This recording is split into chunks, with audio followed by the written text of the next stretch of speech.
Hi, I'm Amy Werman, and this is my son's worst car story. Hi, my name is Jared Auslander, and this is my mom's worst car story. So I'd like to start with a disclaimer. This segment is really for a car-savvy audience. So if you don't know what lay frame is, or aftermarket alloy wheels, or intercoolers, or Lambo doors, maybe you shouldn't watch. So the story begins with me, and I am the proud mother of Jared. And Jared took a particular liking to Subarus. He sort of became a Subaru fanatic. So for Jared's 17th birthday, when he was, I guess, a junior in high school, we decided to surprise him with a gift. My parents ended up surprising me with a car that was not the WRX, it was the Subaru Impreza 2.5 RS. So the car was great, and Jared drove it to high school, and he drove it home, and everything was going really well.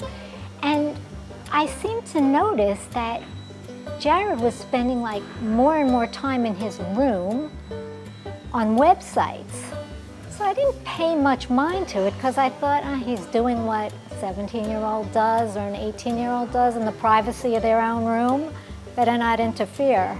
I started going on forums to do research on how to make my car faster. Everything sort of pointed to either getting a new car or building the car that I had into something bigger.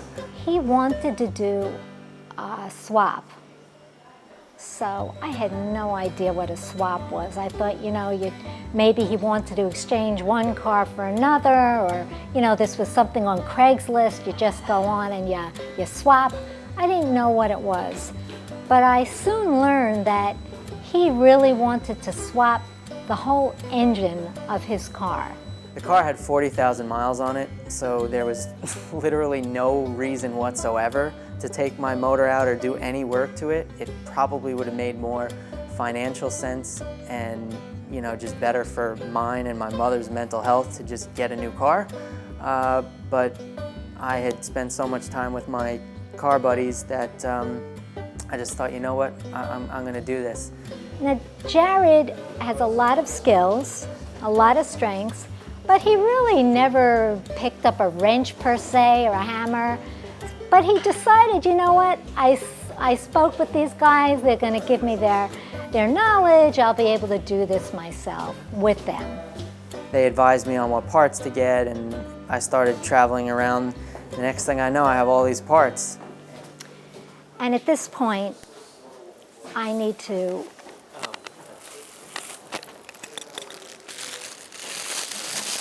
I just need to calm myself down a little because this is a very emotional and stressful part of the story. So, excuse me for 1 minute.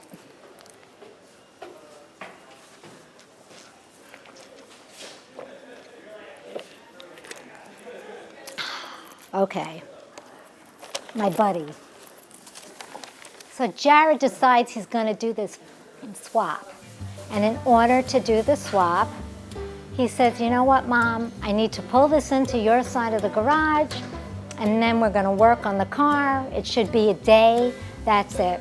So we started taking out the wiring harness and taking out the seats, and the last thing to do was take out the engine. And so we started unbolting all the bolts between the transmission and the motor.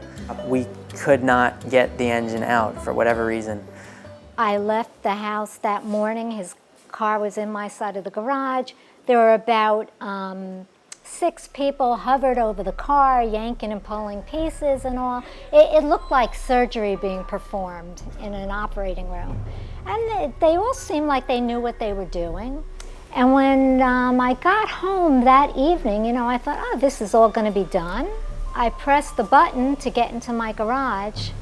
I saw a car that was once a beautiful stock Impreza, completely disassembled on the floor of my garage. I just looked at it and I said, oh shit, how is this thing ever going to come back together? This went on for a couple days, maybe a week, and my mom really started freaking out. I started freaking out because my mom was starting to freak out. I'm Jewish, we're all Jewish, and so inherently we're super anxious. And finally my mom just kind of read me the riot act and was like, you got to get this thing out of my garage. I couldn't even understand, how is this pile of shit gonna be a car again, and how is it gonna get out of my driveway so I can park my car? Finally, I just decided, all right, I'm gonna call a tow truck, I'm gonna take the car out, and I'm gonna bring it to a shop and get it done. And then I remembered Jared, who looked so distraught, so defeated, with a broom, collecting all the debris, all the parts, sweeping them into a hefty bag, and carrying them over, throwing them into the car on the tow truck. So we have a few lessons learned.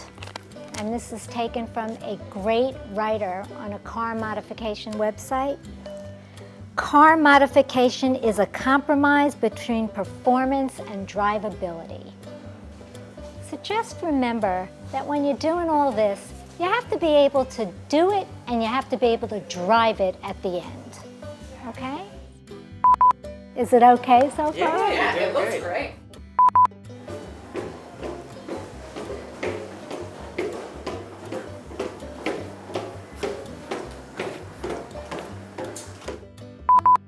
Seriously, because I am so Literally, uncomfortable. you're one of the best. Oh You are my literally one God, of the best. oh my God.